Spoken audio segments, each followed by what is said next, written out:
When a couple found their golden retriever looking a little guilty and carrying a tiny hitchhiker on her back, they weren't quite sure what to make of the situation. But as it turns out, their dog might have actually saved this little koala's life by snuggling with him through a chilly morning. Kerry says that it was still early when her husband called her to the back door saying that there was something she had to see. She couldn't help but laugh when she saw her dog Asha taking her typical morning nap on the deck, but this time with a baby koala curled up on top of her. Asha seemed like she didn't quite know what to think, and she looked a bit guilty and confused when her family found her, but she also seemed perfectly content with her new friend, not trying to move the joey at all. While nobody knows for sure how the two first came into contact, when Kerry called a wildlife expert, they concluded that the joey was most likely an orphaned baby who had wandered into their yard and snuggled up with Asha because her fur was warm and cozy. Asha had been outside napping for a few hours, so the two may have been snuggling for quite a while, and because it was a cold morning and the joey was young enough that he'd normally still be relying heavily on his mother for warmth, it's possible that Asha's snuggles were the reason he survived. He was taken to the vet for a checkup and then went to live with a local koala carer until he was old enough to return to the wild on his own. 3 men in Michigan saved a raccoon at their cookout from choking on a piece of cheese that he found in the trash. Bill, John, and Tyler were together for a cookout on Saturday when a raccoon walked up to them and started roaming the area. The raccoon, who the guys named Rocket, wasn't harming anyone, so they didn't think much of it and he eventually scurried away. But 20 minutes later, Rocket came back and Tyler says that he started doing something weird. He was standing on his hind legs and putting his arms up in the air as if he was trying to signal that he was choking. Evidently, Rocket had scampered off to get a campfire snack from the trash can, but he bit off more than he could chew. Bill jumped into action, doing the first thing he could think of to dislodge the cheese, which was to slap the wild raccoon repeatedly on the back. While Tyler, who is apparently well versed in how to properly administer the raccoon Heimlich maneuver, coached him through it.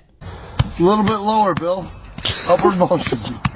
Tyler's advice seemed to be spot on, and the piece of cheese flew out of the raccoon's mouth just moments later. There it is. A little bit lower. Let's take it. Let's go. You're not going to die. Yes. You're not going to die. You think so? I don't think you got that. Once saved, Rocket did wander off to shake off his mild embarrassment, but he reportedly did come back a little later in the evening to hang out with his new friends. When a man found a baby mouse outside his salon with no mother in sight, he couldn't just leave her there. And now he has an unexpected new best friend named Molly Bean. Eric just happened to spot the days-old mouse struggling on the pavement when he stepped outside, and he immediately made it his mission to make sure that she would be okay. He had no prior mouse experience, but he looked up exactly how to care for her and started waking up every 2 to 3 hours throughout the night to hand feed her. He named her Molly Bean. She quickly became very comfortable with Eric, taking naps under his beard or in his hand anytime she could. And when it set in for Eric that he was really all she had in the world, Molly quickly became an important part of his life too. He set up a luxury enclosure for her with plenty of spaces to run around and crawl into. She's even been warmly welcomed by his clients at the salon, and she's been on the occasional outing for a pup cup from their local coffee shop. Eventually, Eric started to worry that she might need some companionship of her own kind, so he decided to get her a mouse friend named Sissy. Now, thanks to Eric, Molly and Sissy are truly living their best lives. I'm Jen, and I post something positive every day.